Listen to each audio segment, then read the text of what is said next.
where Sherlock Holmes lives in the Benedict Cumberbatch BBC adaptation. It's not actually on Baker Street, but then again, Sherlock Holmes isn't actually real.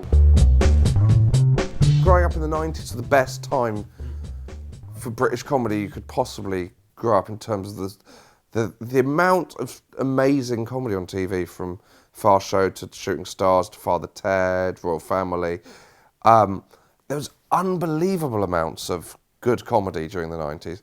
I'd say, so the whole thing just meant that I think it was like every Friday on BBC Two and Channel 4, you're watching comedy. Harry Hill, Jack Dee, Frank Skinner, certainly Fantasy Football with Frank Skinner, and then I remember having his live VHS live in Birmingham, which was, I watched so much. Do you remember when a VHS would kind of go, roo, roo, roo, yeah.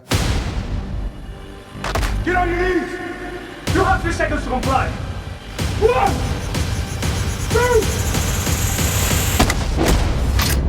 2, 3. If you wanted me back, you could have just asked me. Now, Vin, many years ago, there was a man who had a dream.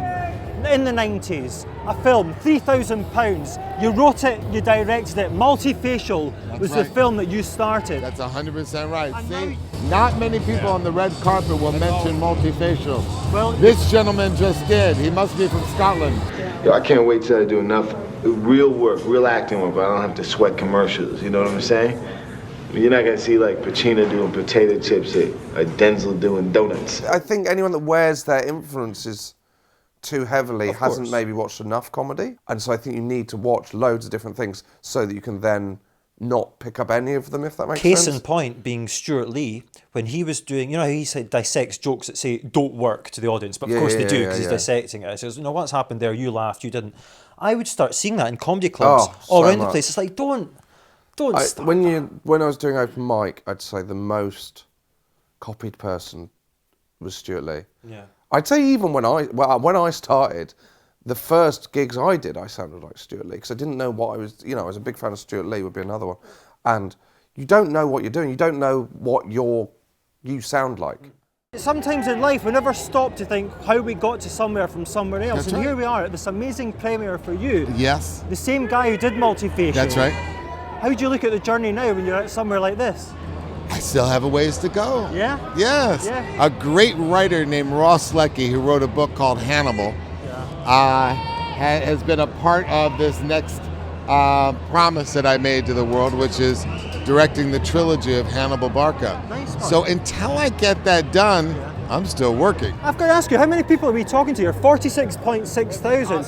It's Douglas Anderson here with Vin Diesel. We're having a chin wag, we're enjoying ourselves, and we've been speaking about the first film he ever did, which did for a £3,000 budget, $3,000 budget. $3,000. And look where the big is. This is you two could do this if you've got a bit of gumption and a good work ethic, and you're as good at Vin Diesel. Well Thank you, Vin. said, my brother. Well said.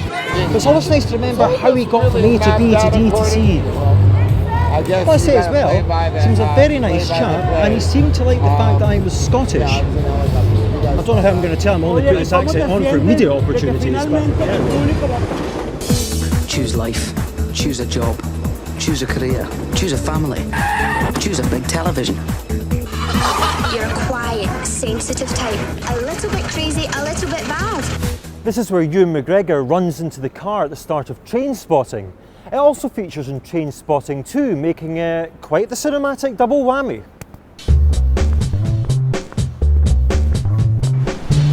Since starring in The Last Leg, very successful show that you're one of the big names on, do people ever come up and ask you, what exactly is your disability? They do all the time, yeah. I think now if you Google me, then you get that. If you Google me, then you get a. That's one of the. You know, you get the words afterwards. I think disability is the first one to come up. May I pepper our conversation with a personal anecdote? Yeah, of course. So you were presenting Fighting Talk, a BBC radio show, for a few years, and I'm a regular on that. Thoroughly enjoyed working with you on it. Thank you. And I used to sit there in the studio and sort of look at you and think, I can't figure out what it is. So you thought? I thought, but it's not the kind of thing you want to bring. Yeah, so, of course. So, you know, you hide it well. What's your disability, Josh? And I thought So how many episodes was that for? Like quite a few? Good 12. Oh, what, the whole way through? Yes. Oh, really? And I never knew. And wow. yeah. So do you think there's a lot of people doing that?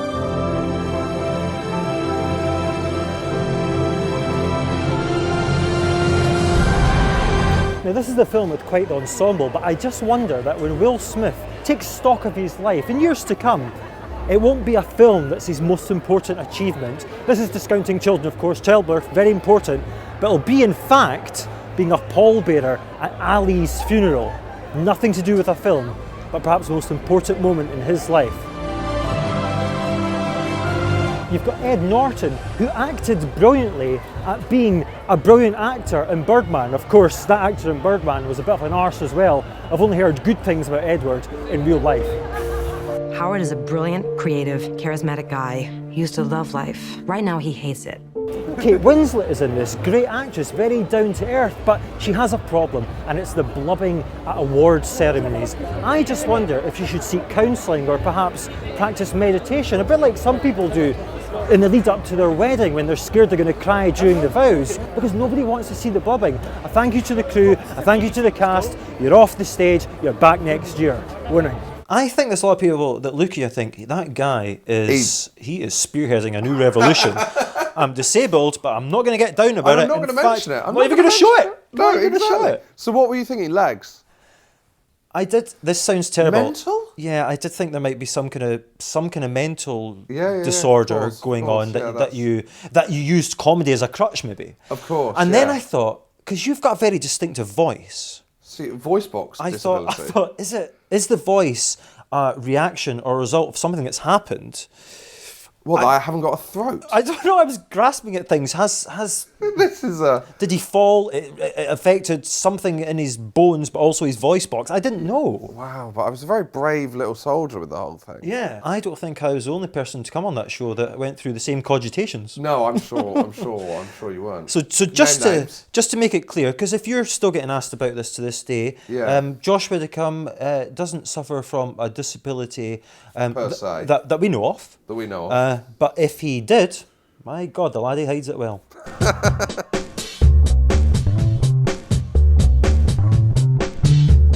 Hello there, don't forget to like our pages, to follow us and subscribe to our channel. That way you won't miss anything we're doing. Anything. Because what we're doing is for you, and if I may say so, a pleasure it is too.